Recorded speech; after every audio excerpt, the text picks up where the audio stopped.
News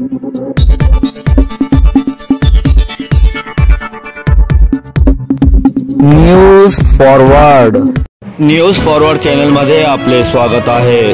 आताची सर्वात मोठी ब्रेकिंग, शेतकऱ्यांचा विहिरीत 8 तास आंदोलन।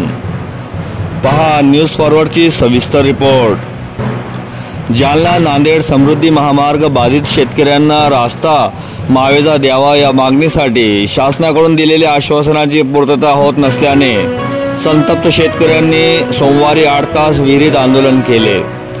सैनगाडे प्रशासनाच्या विनंतीनंतर शेतकरी बाहेर आले असले तरी पुन्हा विहिरीत उतरण्याची भूमिका घेण्यात आली आहे। त्यामुळे विहिरीच्या परिसरात बंदोबस्त लावण्यात आला आहे। जालना नांदेड समृद्धी महामार्ग बाधित शेतकऱ्यांनी रास्ता मावेजा द्यावा या मागणीसाठी गत जवळपास 80 दिवसांपासून सातत्याने विविध मार्गांनी आंदोलन लावून धरले आहे। 16 जुलै रोजी या शेतकऱ्यांनी पशुधनासह शेतजमीन शासनाच्या नावे करीत सामूहिक आत्मदहन करण्याचा इशारा दिला होता।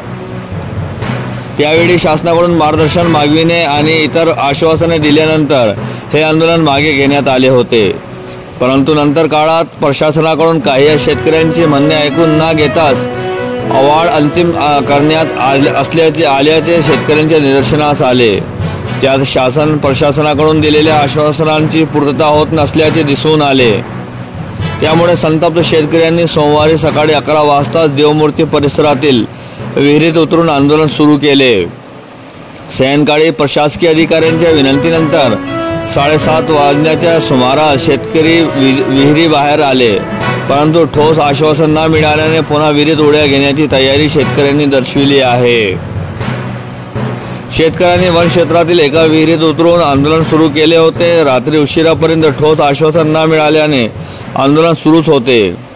जोपर्यंत ठोस आश्वासन मिळत नाही तोपर्यंत माघार नाही। रात्र वन क्षेत्रातच काढणार अशी भूमिका संतप्त शेतकऱ्यांनी घेतल्याचे दिलीप राठी यांनी सांगितले।